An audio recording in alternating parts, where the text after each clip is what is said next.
Good morning.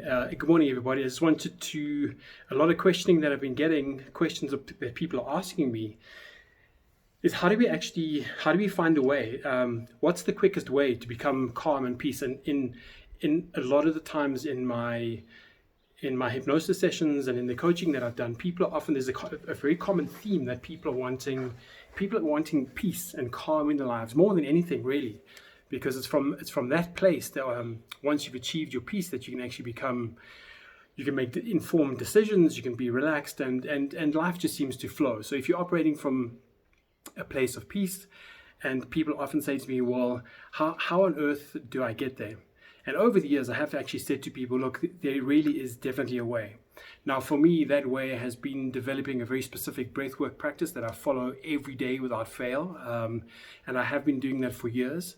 For some of you, it might be your running, it might be your training, it might be even doing your work where you can get so focused into what you're very passionate about.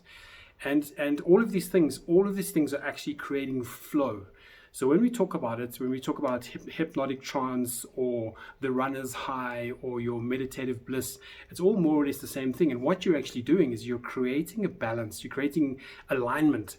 And all of your thinking has got a chemical, one thing to become very aware of, that all of our thinking has actually got a chemical signature that's the equivalent of that. So the way we can change, what we can actually change is by becoming aware of what we are thinking. And because we're the only people doing our own thinking, so what you're thinking really is impacting every aspect of your life. And most of our thinking has become quite conditioned because that's kind of how life works out.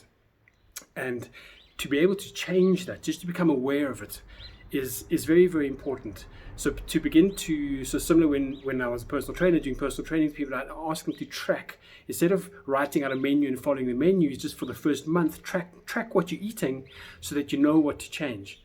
Same thing with your thinking. If you're wanting to change, if you really want a quick way to change, track what you're thinking for a month. Just keep a journal of the validity of your thinking. Is it general thinking? Is it outrageous thinking? How charged is your thinking? I mean, if it's very hard and very aggressive and and listen to how you're speaking to yourself. What is your self-talk like? If you had to, so the question I always ask people: if you had to take your thinking as a syllabus to teach your children, would you be teaching what you're thinking all of the time, enabled for them to live the best life that they could possibly lead? So that's just a great litmus test of where your thinking is going. And then another thing about our thinking, talking about the chemical signature, is that obviously it affects the chemical makeup in our body. We think negatively, we feel down, and then what starts happening? We habituate, and sometimes our bodies just feel a little bit out of whack. So you think, oh my goodness, I've got that feeling again. And so it's a chicken before the egg before the chicken. One feeds off the other. So it's the mind, the body. And just remember, your body is the gateway. Without your body, what have we got? So our direct experience of this life that we're living is through our body. So this whole thing about transcend your body, our bodies are our gateways. So to really come to terms with that, the only way we can actually experience any form of peace or joy or enlightenment or anything is actually at this particular moment in time, is through our bodies and through our sensory experiences of how we actually interpret that. And with that comes there's a chemical signature of the equivalent of bliss, the chemical signature of the equivalent of anger. And it depends on how we're actually playing into those. And a great way to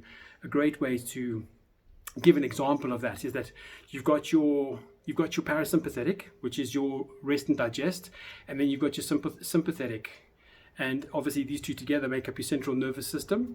And it's the balance between those two. And what I've gone and done over here, so just for instance, so wrapped in red, this is your fight and flight, this is your sympathetic, this is your parasympathetic, this is your rest and digest. And usually what would happen is, as the two work, they're actually working in conjunction with each other.